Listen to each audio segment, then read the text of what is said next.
friends, welcome back to my channel. If you don't know me, my name is Juli and I'm a fantasy artist and oil painter. Last week I finished one of my most emotional oil paintings and now my art studio is a mess. You can't see it right now because it's behind the camera, but there's clothes lying everywhere. My pictures on the walls aren't where they're supposed to be because, of course, to take good pictures of my painting I had to take everything down, hang my painting on the wall and take pictures, and now I just have to put everything back where it's supposed to be. I also haven't dusted and vacuumed in a while, so today I will just clean my art studio to be able to work again, because clear space, clear mind. And I'm also trying to recharge, get back my energy, because after posting my painting and working on it for many weeks, I feel so exhausted and I'm so glad it's finally done. So I just have to take some time to recharge and get back my energy so I can paint more paintings again.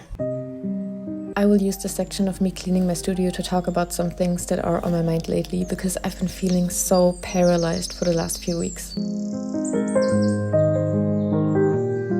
I feel like, and especially as a hypersensitive person, this world and the news every day are very hard to handle. I know that I'm in a privileged situation, which I'm so thankful for, and it feels so surreal to read about all these horrible things happening. I feel so much pain for all of the people suffering, and it's so hard to keep my head up sometimes and continue to make art and create, because all of this pain I'm feeling makes me feel so paralyzed.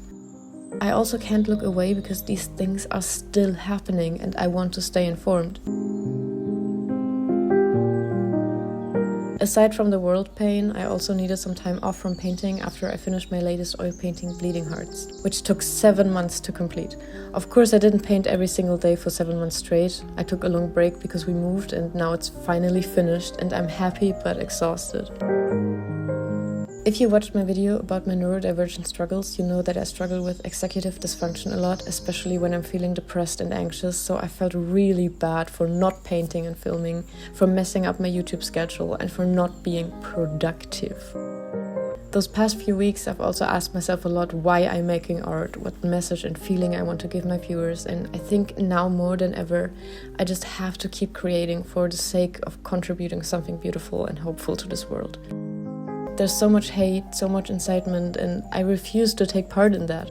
I want to create a safe space for those of us that still appreciate the little things, who love animals and nature and the magic it brings. And my latest painting is a big milestone because it's the first one which totally represents what I want for my art in the future.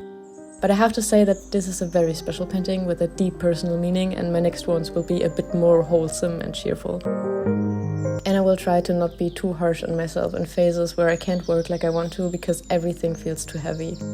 I know that my mental health is unpredictable at times and I'm trying my best to live with it and not against it. But it's still hard to not feel like a failure sometimes, but I'm trying.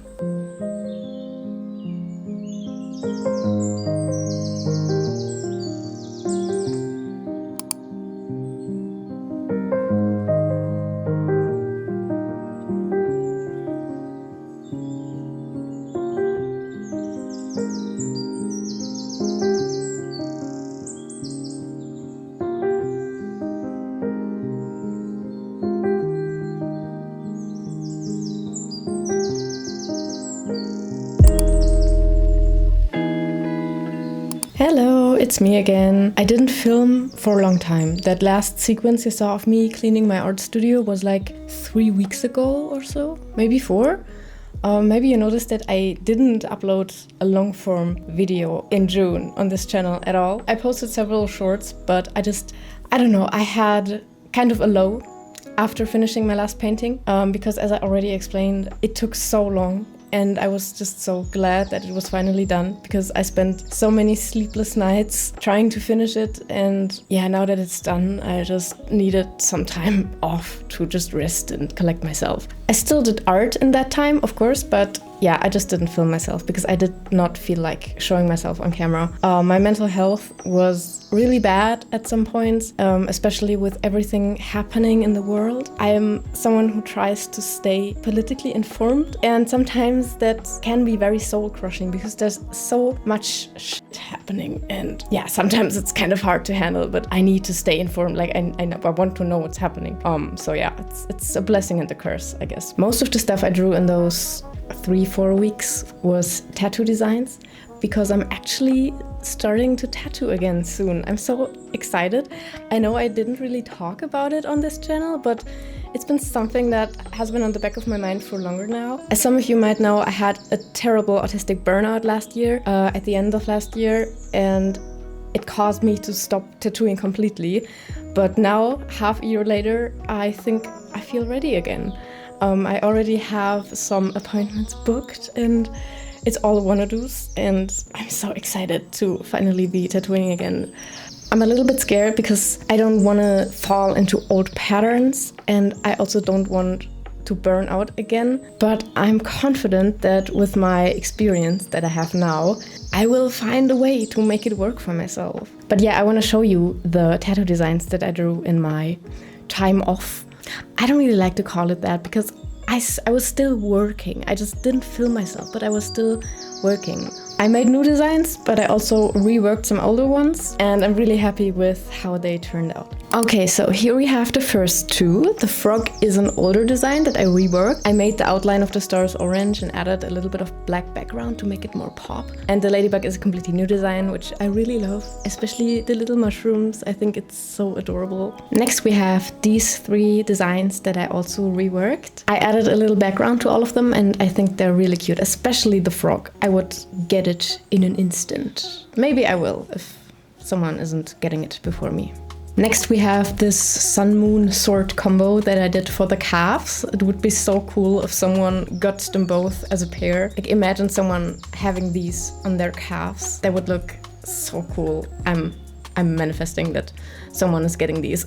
Next we have this mushroom lady that I did. It's one of my favorites, honestly, because I just love lady faces, and the colors in this one are just, I love it. I love warm colors. This piece just scratches my brain the right way. I imagine this on like a thigh, like back of a thigh, front of a thigh, even the side. That would be the perfect spot, I think. Next we have these little deer. I saw a picture on Pinterest of someone holding their hand under a deer's chin, and it looked so cute that I wanted to do my own little version of it. And this one is actually already taken, which I'm so excited about. I can't wait to tattoo it. But if a design that you like is already taken, don't worry. I'm always happy to draw a similar version just for you. Make it exactly as you want it to be. So yeah, I'm always happy to draw custom designs based on one of my wanna-dos. Of course, I did more ladies. So next we have this wonderful lady right here. I just wanted to paint a plant lady with these really amazing pinkish green leaves.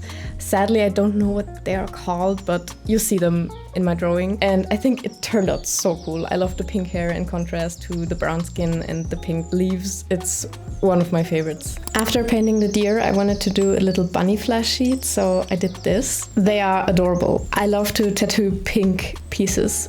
Pink is one of my favorite colors to use in tattoos. It's so pretty. I also have several tattoos which are pink on my body. You should get more pink tattoos, for real. They're amazing. I'm in love with these bunnies, especially the one with the hat. I think it turned out so cute, but all of them are very cute. I love all of them. I can't pick a favorite. Then I wanted to paint a lady sitting in a coffee mug with a cool neo-traditional design on it. So I did this. I'm very happy with it. I love the colors, especially the yellow and the blue in contrast. It's amazing. I love it. And yeah, I hope someone gets this so I can tattoo it. This would also have to be quite big. I also imagine the thigh or side of the thigh. I think that would be absolutely perfect, especially the flow of the tattoo. It would be really nice to fit it to the flow of the body. And because I was so obsessed with this design, I wanted to draw more mug designs, so I did these 3. I can't even tell you which one is my favorite because each one of them has its own magic to it. But I think if I had to choose, I would choose the frog one because frogs are my favorite. I'm a frog person, but I love all of them. Are you ready to see my favorite one? It's this beauty right here. I wanted to paint an acorn fairy, and I think she turned out so cute. I just love it. The colors, the glowy eyes, it's wonderful. This is one that I would instantly get myself, but I don't have enough space that I can access on my body because everything is already planned out for other tattoo artists, and I don't have enough space to tattoo this big of a design on me. So please, someone get her Get her. She's so cute. I love her. And that's the tattoo designs I drew in my month of not posting on YouTube. I hope you still like this video. I promise next video will be a little more exciting again. But yeah, I think we all have slow phases sometimes, and it's summer, it's hot. I feel like my productivity is not that high in general. So I will get back on track and I will hopefully see you next week. Bye.